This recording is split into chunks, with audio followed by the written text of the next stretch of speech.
சென்னை மாவட்ட ஆட்சியர் அலுவலகம் முன்பாக அதிமுகவினர் கருப்பு சட்டை அணிந்து போராட்டத்தில் ஈடுபட்டு வருகிறார்கள். முன்னாள் அமைச்சர் ஜெயக்குமார் தலைமையில் அதிமுகவினர் போராட்டத்தில் ஈடுபட்டு வருகிறார்கள். முழு விவரங்களோடு செய்தியாளர் லதா இணைப்பில் இருக்கீங்க, விவரங்களை வழங்கலாம். சென்னை மாவட்ட ஆட்சியர் அலுவலகம் அருகே அதிமுக சார்பில் ஆர்ப்பாட்டமானது நடைபெற்று வருகிறது.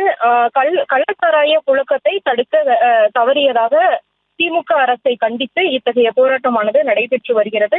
தமிழகம் முழுவதுமே மாவட்ட ஆட்சியர் அலுவலகம் அருகே இத்தகைய போராட்டமானது முன்னெடுத்து இருக்கக்கூடிய ஒரு நிலையில் சென்னை மாவட்ட ஆட்சியர் அலுவலகம் அருகே ஜெயக்குமார் தலைமையில் இந்த கண்டன ஆர்ப்பாட்டமானது நடைபெற்று வருகிறது.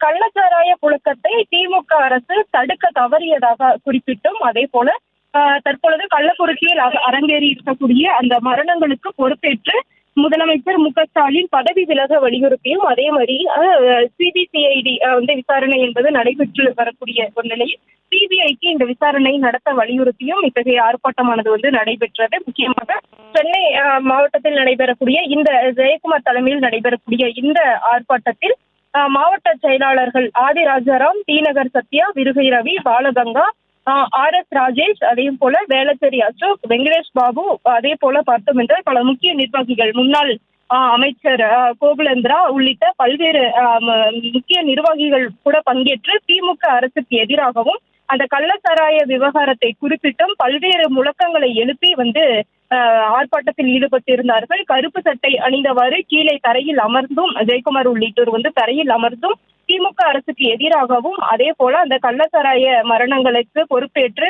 முதலமைச்சர் பதவி விலக வலியுறுத்தியும் கூட அந்த ஆர்ப்பாட்டத்தில் ஈடுபட்டிருந்தார்கள்.